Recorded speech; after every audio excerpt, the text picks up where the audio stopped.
Hey, welcome back, everybody. You're in the team room with Jared and myself, the One's Ready podcast, back with another one. We have one of our friends, Team Hoist athlete, Rachel Waters, here with us on the team room. Rachel, thanks so much for stopping by. How are you today?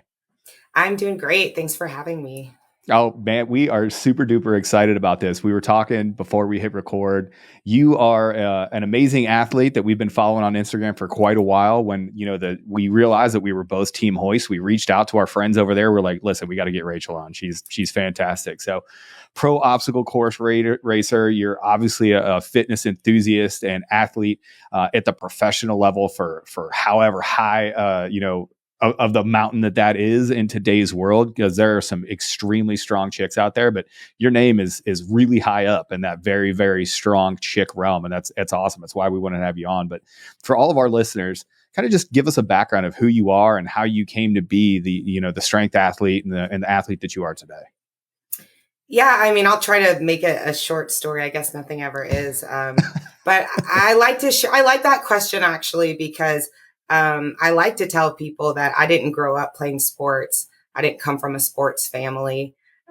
Nobody ever expected me to do anything sports related with my life. And, I walked onto the track team in high school with some friends because that's one of those sports where they really can't kick you off if you show up to practice. You just suck Sure. and you show up to practice.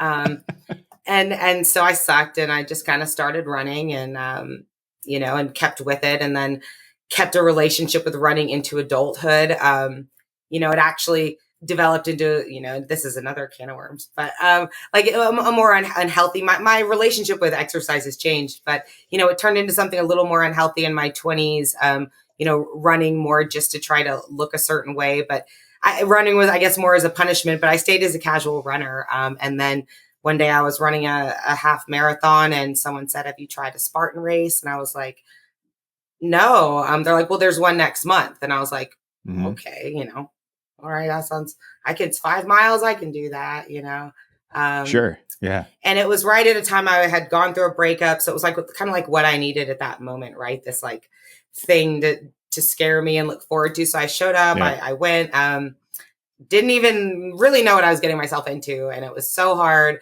My hands were ripped up. I was so beat up after. And then I was driving home and I checked the results, and I had run in like an open, non-competitive wave. And I looked and I had gotten like, I want to say it was like 10th or 11th out of like 1,300 women. Oh, and wow. yeah. And I just, and it was like this moment in my life, I like pulled over the car and I sort of like cried actually. Cause it was the first time in my life I ever felt like I was really good at anything. Like, I don't know How if anyone's awesome ever had is that? a moment like that. And so, I mean, I just never looked back. That was in 2015. And a month later, another race came to town and I signed up for the competitive wave, and that was it. And here I am all these years later, and it's still so much fun. So I just keep coming back. So I guess I happened to be good at it and, wanted to train harder. And it's the type of thing that you really learn a lot about yourself when you get pretty uncomfortable out there. And I've done a lot of things since I started that have pushed me to different levels of discomfort. And I just keep coming back because I love the chaos of it. I think I sort of thrive in that, every obstacle race is different. It's not like a marathon, right? A marathon is the mileage, but with an Right. obstacle race, the order of the obstacles makes a difference. The weather, the terrain. I mean, it's a lot of fun. So that's kind of how it happened. I just sort of came into it. And so now that I still have an identity crisis as like an athlete in a way, because it's just it feels like a hobby that I happen to be good at. And I enjoy, people ask me, how do you find the motivation to work out? I'm like, I just love it. So Right. here I am finding what I love to do. And that's it. I'm going to give a quick shout out to Heartbreak, because you can say whatever you want about CrossFit or Olympic lifting, but nobody has made people into better shape, like as a humanity, all of humanity, than Heartbreak. You get a good breakup, and like I've been in a room just eating chicken and rice, sad, just looking forward to my next gym session as well. Like I think we've all had that moment where you were looking for something and fitness or athletics or whatever, found itself. When you started, so after that first race, right, and you kind of pulled over and you had that moment, you're like, holy cow, this might be an actual thing. And then you're getting ready to sign up for the next one. What were those feelings jumping into there? Because we have a lot of our listeners are waiting to make that big leap. They're waiting to take that step. And there's a lot of anxiety tied to that. There's a lot of, imposter syndrome. There's a lot of, what if I fail? How did you get over those initial hurdles when you started kind of on this journey to get where you are? To kind of move into the pro realm, I guess, like just making Sure. that, you know, I guess it depends on how you view failure, and how afraid you are to fail. And I guess the external criticism of potential failure never really bothered me that much because, um, nobody has ever given me a harder time than I've ever given myself. Like I've given myself the hardest time of anybody out there. So I knew that I could deal with my own heartbreak and failure and disappointment. And um, I mean, it is intimidating. I still get a little nervous sometimes. People put expectations on you as an athlete. You have a bad day, you don't podium, you whatever, and people come up to you like, well, "What happened?" And you're like, I Sure. don't know. I'm a person. Like I just I had a sucked bad today. I day. don't know. Like I couldn't do it. Like it just happened. But I think the hardest part is signing up. And I think another thing that's so strange is when people come up to me and say, you ran the pro wave. You're so, oh my gosh, that's amazing. I'm like, it's the same race. Like it's literally the same course.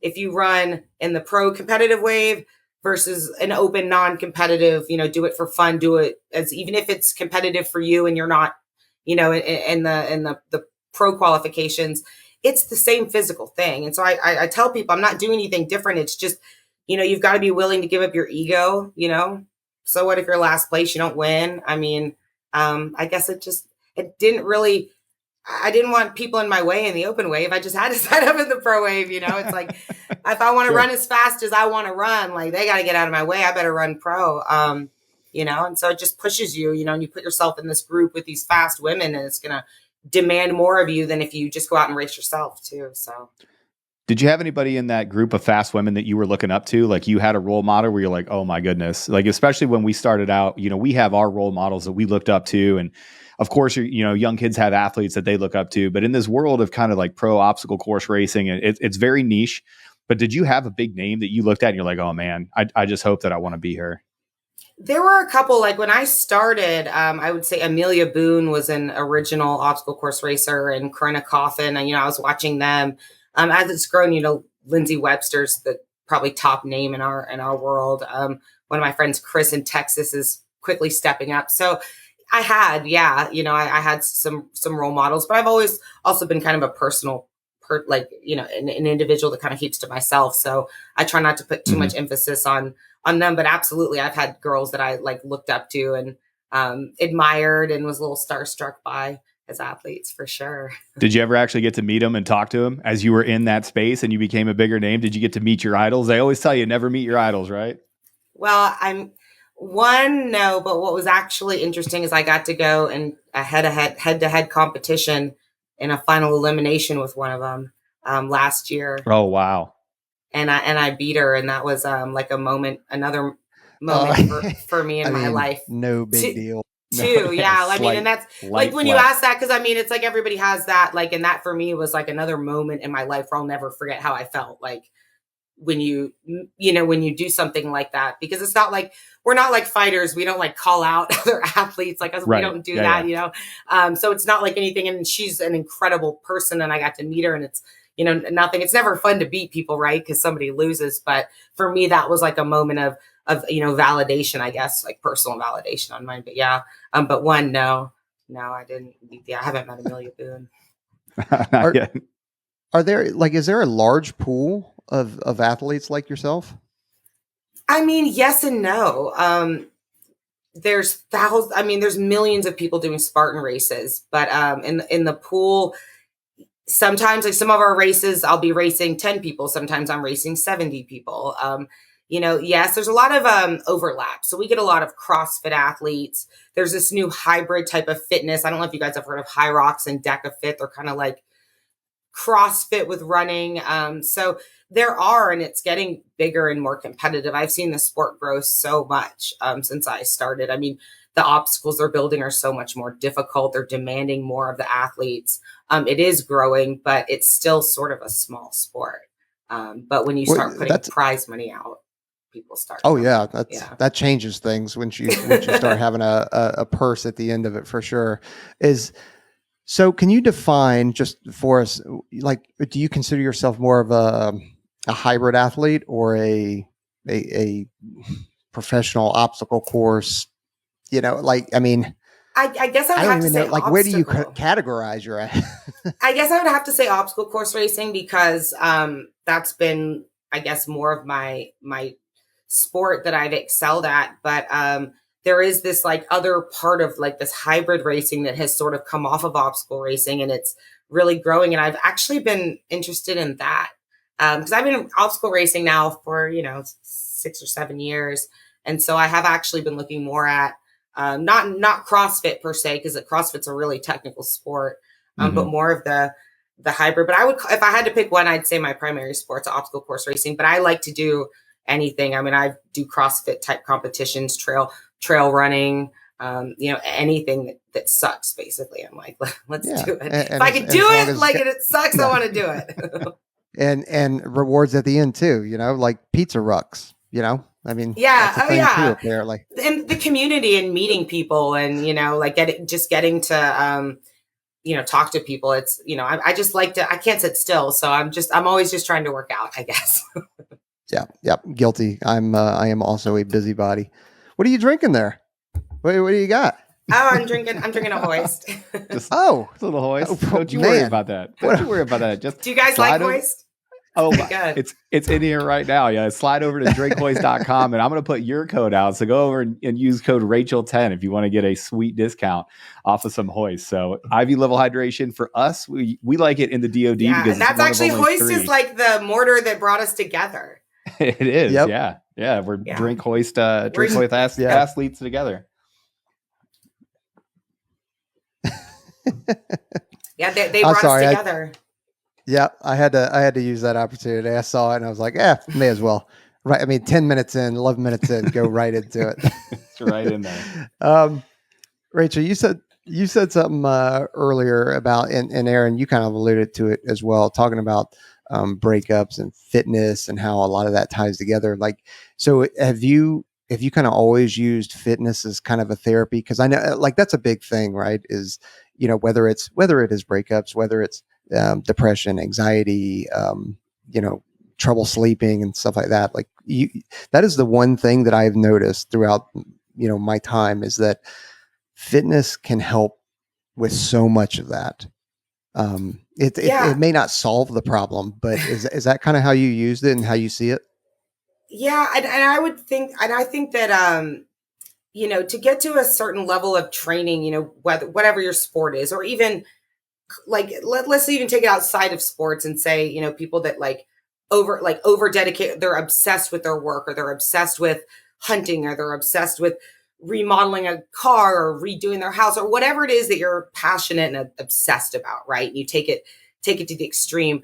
I think that a lot of people that look for those types of things have like a deep hurt, because a lot of the people that I've met through sports, it's like we all share this similar hurt, and in a way you're almost like so used to hurt that the physical hurt kind of, people are numb to it, I guess. I mean, maybe that's a very like tragic answer to that, but I think there's this common pain that can bring people, and you can transform yourself because in a lot of ways, so many of us have built walls up, and I know for myself, to really emotionally break myself down, I have to just grind myself out. Like I can't, like I have built some walls up in ways that it takes a little while to really physically literally break myself open, I guess, to be able to, it's a very meditative experience for me, exercise. People like, it's the quiet, I think, I mean, I write. Sometimes I'm working out, I like grab paper and just start writing. Like I have to stop my workout to just go write because things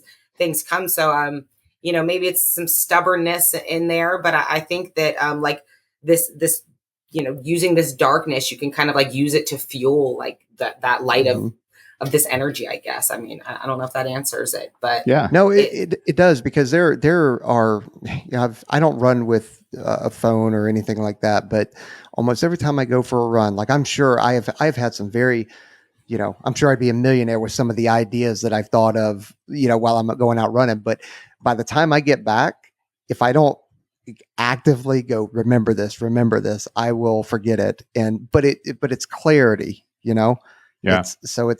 It's for me anyway. And I hear that from a lot of people. So it's not just me being weird. We were, we're weird together, I guess. No kidding, on the group chat. Like I got done with a workout and I hit our group chat, like our little Ones Ready group chat, and I hit like 4 or 5 ideas and I just put them out there. And our friend Trent was just like, oh man, like where'd you come up with all these ideas? I was like, you'd be surprised what clarity you can gain, because I had an hour Stairmaster session, right? So I was just crushing myself on the Stairmaster for an hour straight. I was like, you'd be surprised what clarity, but it's even built into the terminology that we use. Like when you have a really hard CrossFit workout, or when you have a really hard race, or, you know, when you're talking about doing 50 milers, 100 milers, and you're getting hit with a bunch of penalties during the obstacle course, like we call it going to a dark place.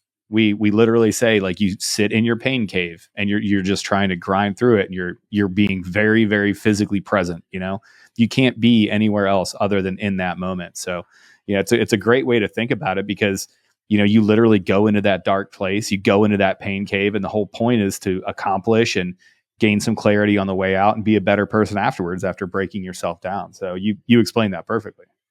Yeah, I mean, I think it's I know my relationship with like working out has changed over time. I think, I mean, because I've obviously changed too, but you know, it really is therapeutic, and there's this very primal thing about it. And it's funny because we're in our little commercial gyms with our water bottles, you know, paying to be there, working out to get ourselves to like fight or flight mode, right? Like, but you really primally like break yourself down to like almost like when you're on a Stairmaster for an hour, it feels like survival. You know, and your mind clears. So like when I'm on a race course, like nothing else matters. Like I doesn't matter if I think I'm not good enough. It doesn't matter what I look like, what someone said, what I'm ashamed of, what I did yesterday. All that matters is I'm like, oh fuck, I got to get through this next mile. I'm dying. Like, oh, there's just this next obstacle. Like, and so it's just such a clear place, I think, when you can be so pushed into physical exertion that you get to forget all this shit that doesn't really matter, I guess. Yeah.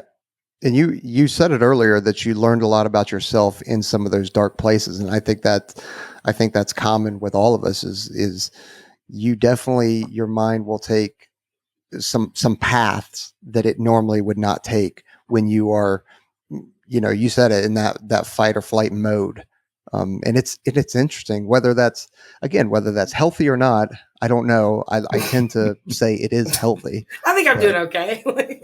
Yeah, right. Yeah. Like, I don't know. Like, I guess. Like, I mean, none of us are perfect, but, you know, some of us just grind ourselves to the bone to like advance it. But, you know, at least I'm just being self-destructive and I'm not hurting others. Yeah, right. Exactly. At least it's only my problem. My favorite is when you're just in the depths of it, and somebody comes over and like, literally, are you okay, dude? Are you fine? I'm like, I've never been better. This is great. It's almost like Fight Club. You know what I mean? Yeah. Like you're in the middle of the fight and you're like, no, I've never had more clarity than that. When you first started out and you first started getting on this pro, you know, obstacle race, I kind of want to talk about how you evolved through it. What were some of those, you know, not like really like first race jitters and stuff like that, because everybody gets those. What was one thing that you found that was way harder and you had no idea that it was going to be as hard as it was when you first started your pro career? Like as far as an obstacle on like a course, or just like sure, or training, or, you know, was it the training grind that you had to go into? Like, what was one of those things that you were like, oh wow, this is a real thing? I think it's like the travel, maybe like the lifestyle you really have to be able to get out there. Because the interesting thing about obstacle course racing is that, you know, you have to have this big elaborate outdoor setup. You know, you can't just do a trail run somewhere. You can't just go into a box and do a CrossFit competition, or even wrestling or basketball. I mean, to have these courses, I mean, they're not easy to find. There's only so many that are in your hometown. So it's really being able to like train and access them, because you know, it's just not that common. It's growing. American Ninja Warriors really helped, because people all think it's like the same thing, and there's ninja gyms, which is great. But I think it you know, it's really the access and training, and then the ability to compete, you know, at home. Because the lifestyle of doing it really requires you to travel around a lot. So I think I really wasn't expecting that part. Yeah. Are you not going to just build your own out back? Do you have any plans to make your own obstacle course to do all your own training at home, or what?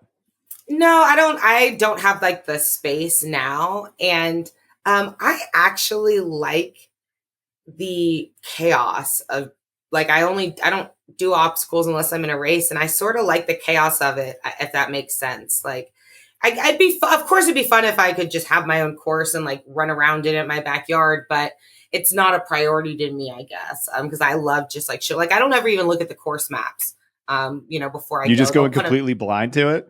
Yeah, they'll have like the obstacles in order, and I'm just like, it doesn't matter. Like, it really doesn't matter. I'm just gonna do it. I mean, because I can try to plan. Sometimes I'm like, oh, maybe I should have, and I'm like, no, it was fine.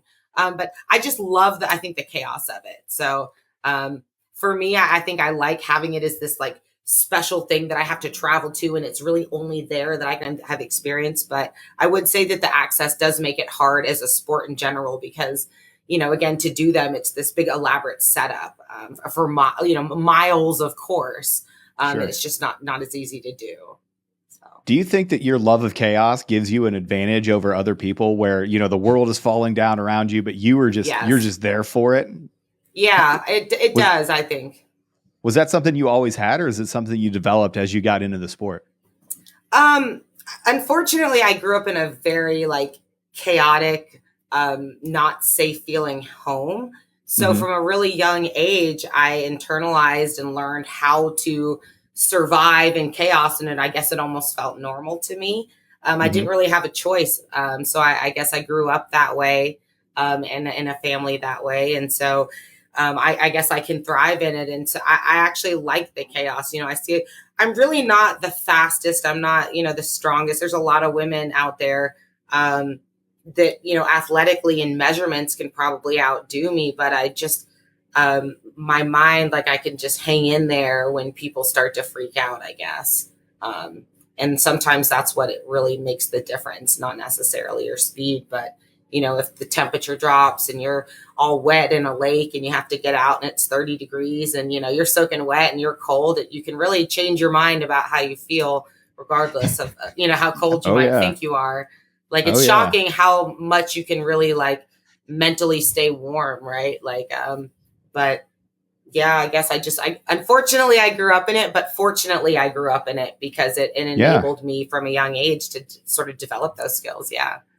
Well, and now you've turned that into such a positive thing where you've, no kidding, taken ownership of that thing. Even the fact that you said fortunately, but unfortunately, you've turned that into such a positive driving motivator for your life. And that has to be really inspirational to the people that follow you on Instagram or the people that follow you through all of these races to watch. You said it yourself, you're not the biggest, you're not the strongest, you're not the fastest, but you're always at the top of that leaderboard as somebody that's out there competing. And that rings true with our audience as well. A lot of folks that we talk about it all the time in the selection program that we run. When we look at those folks, like, some of the biggest, strongest athletes are the first people to leave. Some people that you watch these little wiry 155 pounds soaking wet, 5'7" dudes. Those guys are just there day after day. They're like a junkyard dog. You can't get away from that mentality. Did you do anything specifically to develop kind of to play to those strengths? Are there any books that you read, or is there anything that you read on mental preparation that you felt like, oh, okay, this is it kind of clicked for you? I mean, it's been a long process. And I'm still in it. Like every day, sometimes it's like minute by minute, like, learning and growing. But, a little bit of like a parallel sort of story that's an important part of my story is that when I was about 18 or 19, my mom had gotten sick. She got diagnosed with early onset Alzheimer's. And so I developed, I was the perfect storm based on like my upbringing and, like the environment of being a female and stuff. And I developed bulimia when I was about 18, 19 as a coping skill, and that was my way to deal with my mom's illness.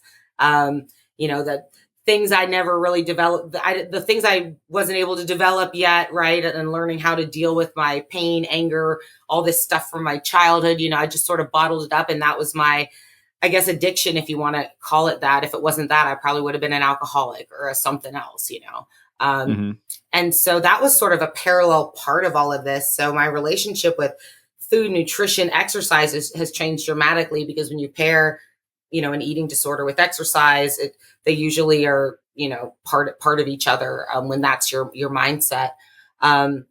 And so that was sort of like a parallel story that I had, and really working on that, I think, was the first step I had to take to develop as a person and an athlete, and with my mindset. Because one day I just got sick enough of my own shit and was like, I can't do this anymore. I just can't do this anymore. And sort of making that choice. I didn't actually, and I'm not advocating this as an option, but I didn't, go to treatment or therapy or medication or anything. I just picked up a calendar one day and wrote number 1 on it for day 1, and put it up in my bathroom so I could see it every day, and was like, I'm changing this. And so I actually still have this calendar that's I still go over the days. I'm almost at 3 years now of bulimia sobriety, but it's sometimes that calendar is the only thing. Yeah. So I wouldn't. Man, that is a fantastic story. Yeah. Thanks. Yeah, I wouldn't advocate doing it without help, but I've read some of my favorite books. I love The Alchemist. I love Pema Chodron. If you've ever read any of her, she does a lot of Buddhist stuff.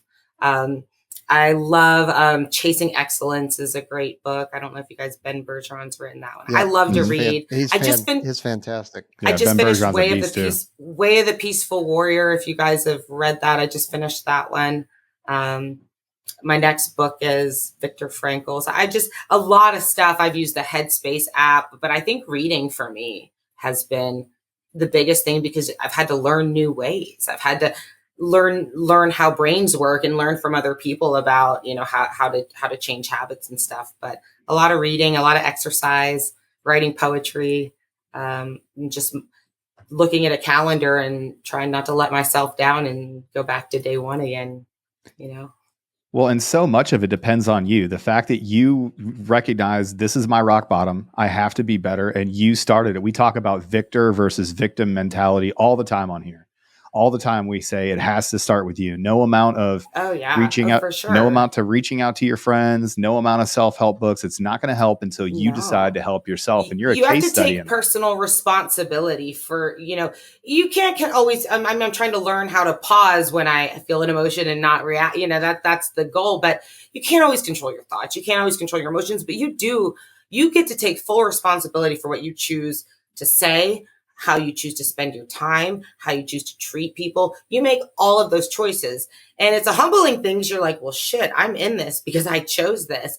But when you realize that, it's empowering. And that, you don't get to blame, I had to learn, you don't get to blame your parents anymore, for whatever your parents did to you when you were a kid. When you're an adult, you don't get to do that anymore. You get to take responsibility for, that wasn't me. I wasn't them. I have a choice to learn and do different. And so I was really, again, I got sick of my own shit. I was just like, look at this prison you've built yourself with an eating disorder. Is this what you want? Because you're choosing this. And so it's really, it sucks to be like, oh my, it's me, but taking responsibility. That nobody likes that. You want to blame. I played the victim for a long time, right? It's what happened to me. It's how people have treated me. It's because of this. Oh, my mom got sick. It was this. It's like, well, no, Rachel, you are, the only thing you get to control is what you think and what you do and how you act. And let's just start there. Let me start with there. Let's start with eating right? Let's start with this. And it's still hard, right? Addiction and mind and emotions, but the more you work at it, the little bit easier it gets over time. And you can celebrate your victories of, succeeding in those. Every time you find yourself almost falling off the cliff and you are able to have the mindfulness to put yourself back on, that's like a win, because you're like, man, 5 years ago, I would have probably, had a meltdown over this. And now I can. So. Yeah, I would have spiraled out into nothing and fallen right back into those old habits, and it would have been this, month-long thing. And now you're able to not only recognize that you're going that way, but catch yourself, and then you put the brakes on and go, no, that's not who I am anymore, and that's not what I'm going to accept for myself anymore. And that's a huge lesson. Yeah, I love that you use the word habits, because that's all it really is. And once you can separate your actions and habits from yourself, right?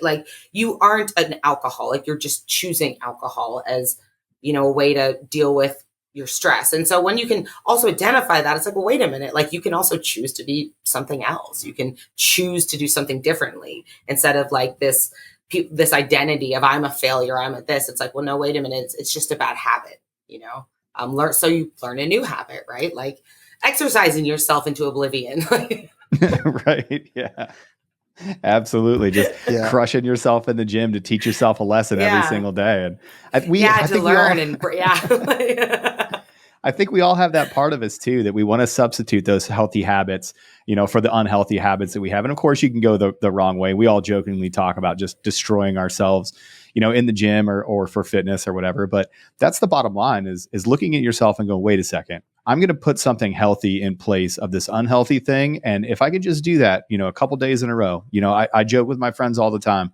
Hey, I've got a streak going, you know, today's 5 days in a row of, you know, me doing a little bit of extra mobility at the end of the day. Cause you know what? I don't want to be an old, you know, not able to move around dude. I want to be able to feel a little bit more limber, but it's replacing those negative habits and that negative self-talk with those positive habits and that positive self-talk. And then, you know, you string a couple of those days together and then you can be undeniable in 6 months. You can be a completely changed person in 6 months. And you build like a toolkit of confidence, right? Because even if you fall off the wagon, right, with your mobility day, you say, well, wait a minute, there was a time that I could do it. I did it for 3 days. So next time I'm going to go for 4. And you can, you use that and snowball off of it and build energy off of it as well, you know, as you keep moving.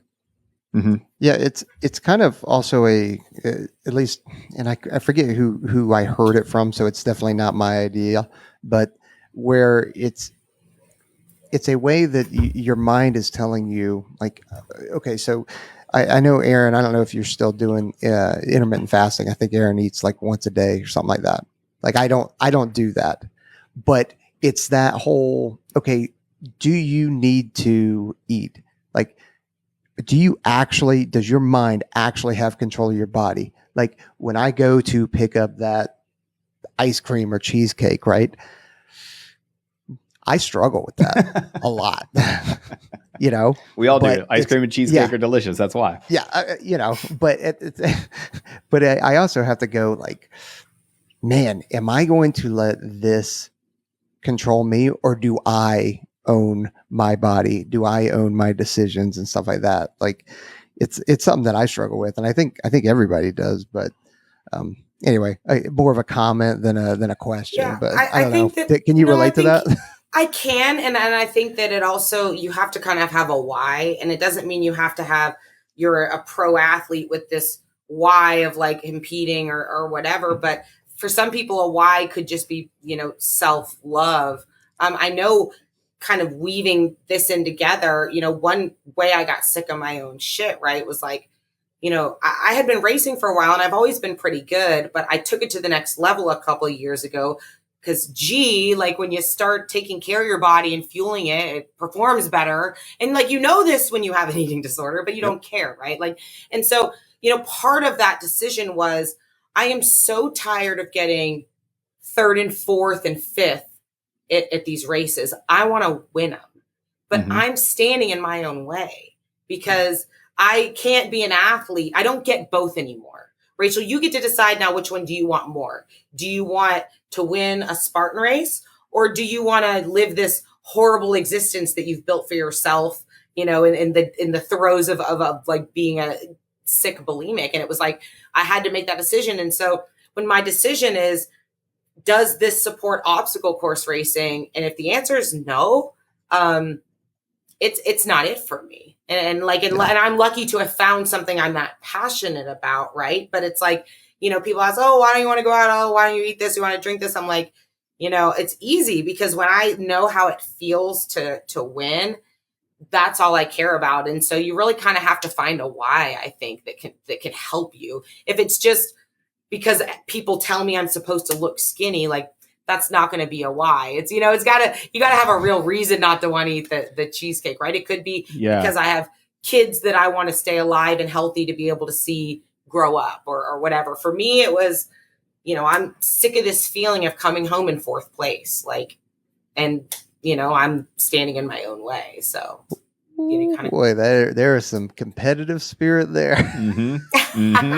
Yeah. But you can't do what you're doing without being like extremely competitive. So but I'm actually not like, I'm not like a cutthroat person. I am pretty competitive with myself though. Like I like to push myself, but I think that's like at least the three of us right here. I think like I don't care. Like I just did a Spartan race, I don't know, a month ago with some of the recruits here in Vegas. Wasn't it they so much crushed me. fun? Yeah. Oh yeah. I mean, I've done many. He's like, no, No, it I love wasn't. them. He's like, I can't love believe them. you do this all the time. You know, and like I've done a lot of them, you know, that and the Tough Mudders and stuff like that. But it was fun doing it with the recruits. But I mean, they demolished me, right? And okay, so there's some excuses in there that I'm sure I could throw out, but I'm happy for them. I was more pissed at myself. Mhm. Like I should have done better. I should have throttled back a little bit more on this obstacle or in between this one. And I should have accelerated more on that one. Or you know, and I start debriefing everything and man, I could have done this better. And so that I know for next time, but again, to not looking at the course, cause I don't look at the course either, beforehand, like it's the chaos of it. And I also go, well, like I should, like if I'm truly, you know, have that general preparedness, you know, preparing for life, then it shouldn't matter what the next obstacle is. I should just be ready, or at least trained to be ready for it. So, Yeah. and it's funny because, like I said, I've done a lot of those, not to the extent you have, but do you still, or have you ever gotten any kind of the nervousness or anxiety or the kind of, you know, pumped up for that? Because I know that and I don't even know if it's anxiety or nervousness or whatever it is, or excitement. Just, you know, I'm excited to do it, but like being able to harness that and use that. Have you figured out how to do that? I'm working on it. I still struggle with the imposter syndrome sometimes because, and I think that the fear motivates me more than anything because I still operate at like every race I show up to, I'm like, is this the one where the wheels are going to fall off? Is this the one where everyone's going to find out I've been a fraud this entire time? This entire time. Like, this is the one where it's like somebody just like pops my balloon and I'm just done. And so it's almost like I'm waiting for that to happen. So that fear, I think, keeps that anxious, excited. I've gotten better about not being as negative. Like one thing I've really had to work on is I used to be so anxious about it leading up to it that the whole week before I wasn't even enjoying anything because I was stressed about it. And then I'd finish it and be like, Rachel, why are you like wasting the energy to worry about it? Because no matter what happens, you're going to be fine. And I think that that's been what's really helped me is like, I've had races where I've like not been able to get an obstacle and I get a DNF, right? Like some week, it's like you win one weekend and the next it's like you get a DNF and it's like, I can survive that. Like I can survive whatever the worst case scenario is. So that's what really I think can take the anxiety off. The anxiety is coming from the unknown, the unexpected. But once you get that confidence of like, the outcome, it may not be what I want it to be, but I know that no matter what it's going to be, I within myself can survive whatever it is, even if it's the most embarrassing thing that could happen, right? Like I'm going to be okay. And I think that's the one thing that's really helped me turn that negative thinking around to be like, wait a minute, let's talk about what's the worst case scenario. And no matter what happens, that's what happens and I'll be okay. But I do still get anxious. I do get a little anxious though. Cause I think I'm going to every time be like, this is the one where they're all like, right. Man, I expected a lot better. Yeah, we knew it the whole time. We knew it. She was faking it. Yeah. Well, joke's on you, Rachel. I'm showing up to one of these races and I'm going to be like, boo. Get like the old vaudeville hook and like pull me off or whatever. I'm going to play you off the stage like the Sandman at the Apollo. Like, you're out of here, you. So what was the first step? So that's a lifelong process. We do the same thing, by the way. Jared and I have talked about this. Trent and I have talked about this. We all talk about this. I don't know how many times. So we have an initial fitness test, right? And it's a hard fitness test for folks to pass to get into the Air Force Special Warfare career fields. I've had candidates that come out and I ran one, like, I think this is like 4 months ago now. The guy literally got out and he looked at me in the face and he goes, listen, if I can get through this run without puking, this is going to be a win. And I was like, what do you mean? Like, are you not in shape? And he's like, no, man, I just get so nervous. He's like, I start thinking about, am I going to be able to do am I going to be able to do the job? And what happens with deployments? He's like, honestly, it floods over me. I'm like, bro, you got to take a step back. This is a fitness test, man. Like, I'm just asking you to do certain events in a certain order. And it's really not that hard. Like, it's pretty easy to pass the IFT. It's almost impossible to max it out. It's really easy to pass, though. Why are you putting so much pressure on yourself? What were the first steps that you took to get where you are now? Because we all still have anxiety. We all still have that eustress, right? That good stress that we use to fuel us and to make us perform better. What did you use to stay away from redlining when you realized that in yourself? Like, sorry, you broke up a little bit on the very last question you just said. So oh, okay. Yeah. No, I was just wondering how you started to train yourself to really be, was it positive self-talk? You had mentioned, okay, I understand that the worst thing that can happen, I'm going to be okay. Was it just telling yourself that over and over again? It really actually, like, it is self-talk. I mean, it was really examining the relationship with myself in my head. And one of my, like, this is maybe like the smallest thing, but I started writing mantras on my hand in Sharpie, like before a race. Like, I would put something like, just breathe or be brave. Or, I mean, there's certain songs I love, like maybe like a lyric, like a couple of words of a song, like little one-liner type things. And using like tools like that so that when things get hard, I mean, it's crazy how just like a couple of words on your hand can like make all of the difference when you're falling apart. But that was one tool that I've used a lot, because look, you can't always predict your emotions, but it's like, all right, how can you control like that, your self-care? How can you take care of yourself? It can be the smallest thing of like bringing a chapstick with you on course, if that's what you like, or a certain type of gum. I mean, I know those are small things, but it's, how can I take care of myself? How can I, be a friend to myself, but really examining how I talk to myself. What you say when you fail the obstacle and you're doing burpees makes a huge difference. And, when you fail something, do you now let it ruin your race? And I had to learn that the hard way, right? Like giving up on yourself, really early. So I think it all really does start with self-talk. And when you're out on a race course and on our races, you can't bring headphones. You're not listening to, it's you out there. You really learn how you talk to yourself when you have to do these things. And so it was really, that was my relationship with myself is really the thing I've had to work on. External relationships are important. Those need work. But I would say that the biggest change in my life is how I treat and talk to myself. I've read a little bit of Jordan Peterson's stuff, and he has this concept, and I'm going to butcher it and not say it right, but it's essentially like, treat yourself in the way that you would treat somebody that you were in charge of taking care of. Mm-hmm. And it's so simple, but it's like so many of us are so loving to everyone around us. And then we don't take care of ourselves. And, and I think that was the biggest lesson. I think if I had to pick one lesson, it's how I've talked to myself. That's really the thing that's changed. Right. Huge fan of Jordan Peterson. He said, treat yourself like somebody that you're responsible for. Like treat yourself like somebody that you are responsible for taking care of. In our circles, we kind of encapsulate everything that you're talking about. We call it failing fast. Like you're going to fail. We're going to put you in positions where you're going to fail. You're going to fail as an athlete. You're going to fail as a person. You're going to fail as a grown man or a grown woman. We may shake the foundation of who you are down to your ego, but that's the point. We need you to fail fast. Okay. You didn't get that obstacle. Okay. Done. You failed. Get to the burpees. Let's get these done quickly. And then let's move on. Like take whatever less it's not ignoring your failures. And it's not saying, you're not happy talking to yourself and saying, oh, okay, this is, everything is fine. No, it's totally okay to be like, hey, I sucked today. I failed. I missed that obstacle. I did, for us, I didn't do well on this shooting event, or I didn't lead the team in the way that I was supposed to, or, I failed in this part of my career or whatever, but you got to fail fast. You got to get through that obstacle. You got to treat yourself with love and care and respect. Like you're responsible for keeping yourself, because you are, humans and sentient beings. It's a weird woo-woo thing to think about, but we're the only animal that fights ourselves daily. Like we legitimately fight ourselves with our own internal monologue every single day.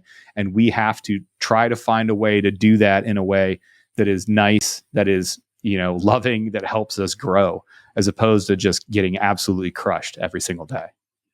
Oh, I mean, absolutely. I mean, you're going to fail, and it's really how you deal with it, because that's the past. Literally, every second that passes, it's behind you. It's done. You can't change it. So when you're doing your burpees, sitting there beating yourself up about how I should have, could have, fell off, or it doesn't matter. It's gone. It's like, get through the work, take It's in the responsibility past. for it, get over it. You're here now. Like, just keep moving. And I actually it's still talking about this. I had like a profound moment last week, and I did this really, really hard event. Go Ruck put it on. It was like a 2-day games. We had like 8 evolutions. We were camping out. It was really competitive and tough, but unpredictable, right? They didn't tell us what our stuff was until we showed up. And one of the events they had us, it was a workout, but part of it, you had to tie military knots and then, do a ruck run and open water swim. And you only had so many chances at these knots. And then you'd have to do a burpee penalty. And, I'm not I cannot put furniture together. I told you guys I'm not an IT person. Like, I've always had this identity of like, I can, like, don't give me like needlepoint or something. I'm not going to do it. And so they're giving us a really quick, brief lesson in this knot tying, right? Like, it's really quick, like 3 knots. And I'm just like watching all the other athletes just get it like that. And I'm sitting here like panicking because I'm like, oh, I am about to be so exposed in my ignorance. Everyone's going to laugh at me. I mean, I am going to be the athlete here of everyone that cannot get these knots. And it's like, all right, 10 more minutes of learning. And I'm like, I haven't figured out any of the 3. Like, oh my God. And everyone else, it looks effortless. And I'm sitting there, and mind you, this is like, we're at night, we have headlamps on. This is like 36 hours in this thing. And I had this profound moment with myself because I'm practicing on my rope and I'm getting frustrated. And I'm not talking to anybody, right? I'm by myself. And I said, I'm too stupid to do this. And I had this like shock. It was almost like this, not even like out of body, but it's like I heard myself say that. And then that's like that Jordan Peterson lesson, kind of like that thought came immediately to me, like, Rachel, how can you say that about yourself? Like, Yeah, how you wouldn't can you let even? you wouldn't let somebody call one of your friends Like, stupid. If somebody said that to one of your friends, you'd be like, "Hey, hold on." yes, Yeah, don't call my friend stupid. Like, right. don't call this person I love or care about or respect stupid. How, I was like you're almost looking around like, who just called me stupid? Like, I just said that. And I mean, this is right before a competition. And I had this moment where it was like, oh my God, Rachel, like, you're not going to get the knots if you talk like that. Like, how can you treat yourself this way? And it was this growth moment for me, because 5-10 years ago, I would have just, oh, I'm so stupid, I can't do this, and blah, blah, blah, and, but I had this moment where I heard it, and I just like said no. And I still got last place in the event, but I got every knot. And so I didn't care that I got last place in that event, That's because a win. I stopped and I switched it. But it was crazy to, like, people may not realize how often they do those things, or they hear it in their head. They don't even realize that, like, oh, you're a failure. Oh, there you go again. Oh, wow, there you dropped it. Oh, you're stupid. Like, I mean, people don't even realize how normal that dialogue is. And so again, it came out of my mouth. So I had this profound, like, actually hearing it experience. But I think that, I would challenge a lot of people that might be listening that may be struggling kind of with where to even start. It's like, when you fail, when you do something, when you knock over your drink, when you spill your coffee on yourself, when you run late for something, say the wrong thing, make an ass out of yourself, what does your mind say? Is it like, oh, there you go again? You like, God, I mean, and a lot of us do that. And I think that's really the first step, is like, wait a minute. Like, is that how you would want someone to talk about your spouse or your kid? So how can you not talk about yourself that way? So, it was crazy. That was about a week ago. And I saved my practice rope, and I tied it up in a knot, and it's sitting in my home gym in a place where I can see it. Hey, if you need help, I know a guy. You know what I'm saying? Like, I know how to tie him now, but I know a couple guys. I can tie a bowling knot. Okay, you need a bowling knot. I'm your girl. A bowling, I got you. Square knot, bowling, and a girth hitch. I bet those were the with a half hitch or some shit like that. There we go. Trauma. Yeah, girth hitch with an extra turn. Oh my God. Got him. Yeah, but anyway, I think for people listening, it's like, really, like, the first step is identifying that inner dialogue. I mean, just like seeing it, because I think we're just so used to it that you don't even hear that voice in your head. I was lucky enough to, have some moments like that in my life to, like, whoa, Rachel, you need to, like, flip this around. But, I think that's kind of the first step, is what's going on. What are you saying to yourself? Yeah. Well, and you recognize pretty early, and we've got a buddy, J Mac out there who he used to be chubby growing up, and he's been on the podcast, I don't know, 3 or 4 times now, Yeah. and he talks about like, hey, I sit here and as I'm running or as I'm about to, go out to dinner or something like that, and I see something, yeah, you little fat kid, don't you eat that? Yeah, I mean, he's just, but it By works the for way, him. ultra I do marathon that. runner now. The guy runs. Yeah. The guy runs Yeah. like 50 No, milers and like You crushes would CrossFit laugh. workouts. Sometimes when I'm out there running on a race, I'm like, pick up your fucking feet, Rachel. Come on. Yeah. Like, Yeah. come on, Rachel. Like, I mean, I say that to myself, and it's a tough love self-coaching, but it's like, I'll want to walk, and I'm like, those girls behind you aren't walking. Like, pick up your feet. Like, what are you doing, Rachel? So you can do that in a constructive way, right? You can turn that into a level of self-coaching, because I mean, that's also, you have to find humor in it too. Like, oh, for sure. when like, you fall, like, come on, Rachel, like, why are you doing this to yourself? Like, why are you stubbing your toe? And like, I mean, but it's being able to come to that level of the humor of letting it go and realizing like none of this is a big deal. It's giving yourself tough love. Yeah. And laughing at yourself, because we're all pretty ridiculous. Goofy. Yeah.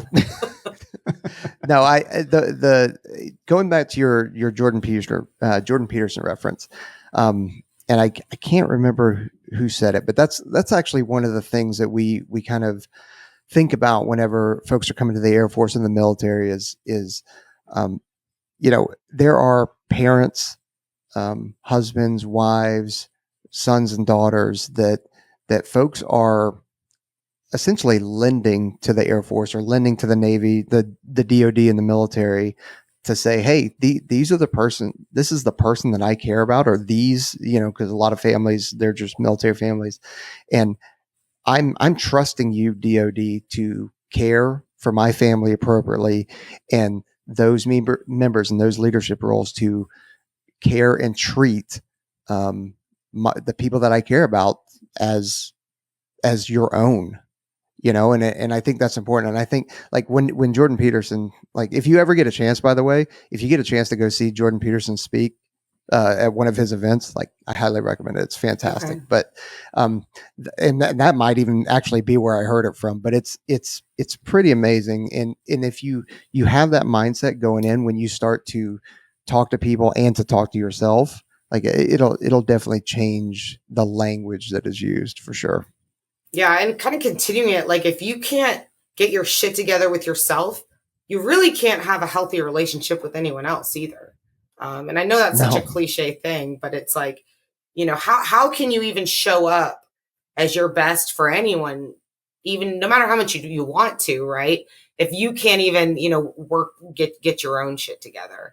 So it's just, so it's also, I think it's our diligence, like as a human being, to work on ourselves in that way, because I know that my journey inward has made me a better person outward too. When you stop being so selfish that you dwell in self-hatred and self-destruction, right? You now have more energy to actually give to others. And so I think it's kind of our duty and it's a personal responsibility of everybody to be working on themselves so that you can bring your best to the people that you love. And just in your communities and work and whatever it is that you do. Mm-hmm. So I've also noticed a change in myself. I didn't love the person I was before. I still don't love the person I am now, but I'm at least more proud of how I treat myself and others. But again, it started with me. Yeah, no, for sure. So kind of getting out of the mental aspect of it, what are some of the ways that you recover? Whether it's recover from training or recover from, some of these races. I mean, you said it was like a 48-hour ruck race with a whole bunch of different things in it. So how do you recover from some of these events? Probably not enough. I just stay hot. So it's like my muscles are always warm. So it's like they don't have time to settle in. I don't have time for DOMs. But no, just kidding. Kind of. Not really. I think that really my recovery is really in like daily lifestyle. So for me, it's not even what do I do after, it's what do I do every day leading up to, what do I do during, and then of course the days after, because it's all part of this big whole. And so for me, it's really every day. It's, drinking a lot of water, not really drinking alcohol, not drinking things I don't need to drink other than maybe, you know, my coffee and water and maybe some like supplements and stuff, but eating healthy every day. I mean, if you're keeping your body fine tuned, it's going to bounce back. So it's not really just about what you do immediately after, but for me, it's really just living that lifestyle. You know, I love Epsom salt baths. I probably don't foam roll and stretch enough because I can't sit still enough to do it. But I love to do things like dog walks, stretch when I, you know, think about it. But really for me, it's, if I do it every day, if I eat it, really food, and I think that diet and water and like lifestyle really is what it is. I go to bed early. You know, I don't go out and do fun things. I go to bed Shout early. out. Yeah, you know, I'm I in go that bed at night. Hey, yeah, I'm in like that bed at 9 o'clock, girl. I go to That's bed what I always early. find I out. drink I don't water. even respond after that. You know, I eat a Yeah. lot of vegetables. If I'm feeling tired, you know, and I work out a lot, but I think also like I work on my headspace.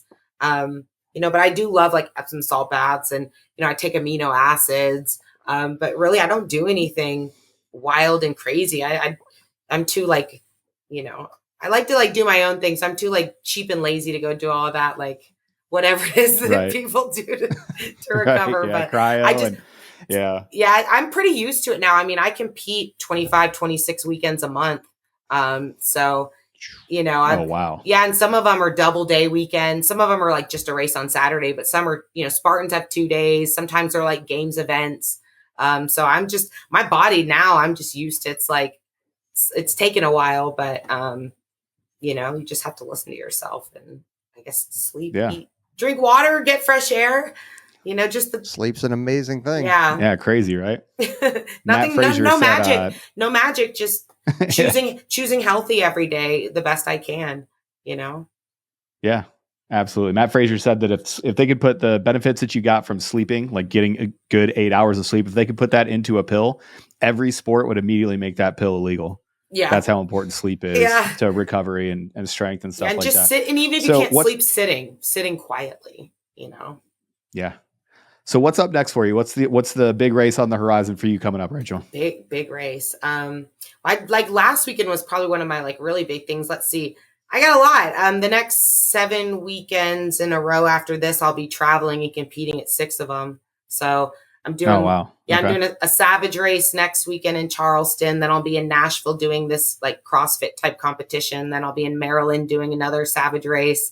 Then I get a weekend at home. Then, yeah, you know, I've been with Hoist. You know, they work with Savage Race. They're the finish line drink, so they're your rehydration when you finish a Savage race.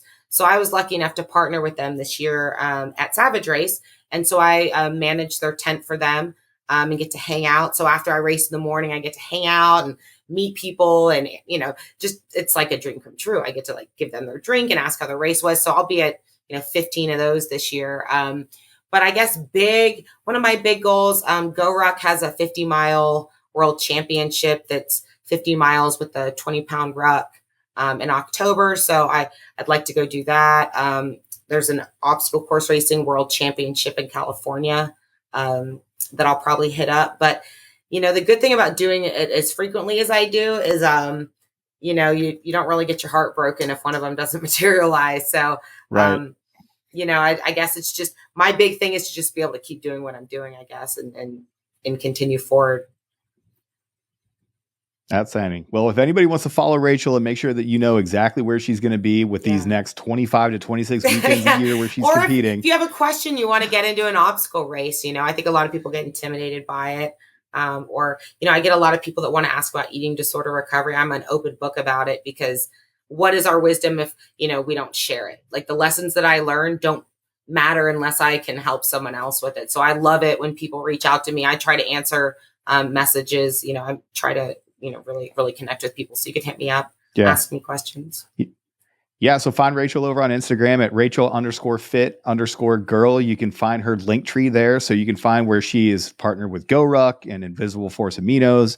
Mud Gear Hannibal Race Pro Team, and of course over at Team Hoist, which is how we met and how we all got together. So a big shout out for Team Hoist. Go to drinkhoist.com. I love the Hoist team. So great drink, great people. Absolutely. Allie's great, isn't she? Oh, I love Allie. I mean, I love the whole team. They have been such a big supporter of me, and I just like really appreciate them a lot. So I want to make sure I shout them out, and also again, Go Ruck has really helped me step it up with my training as well.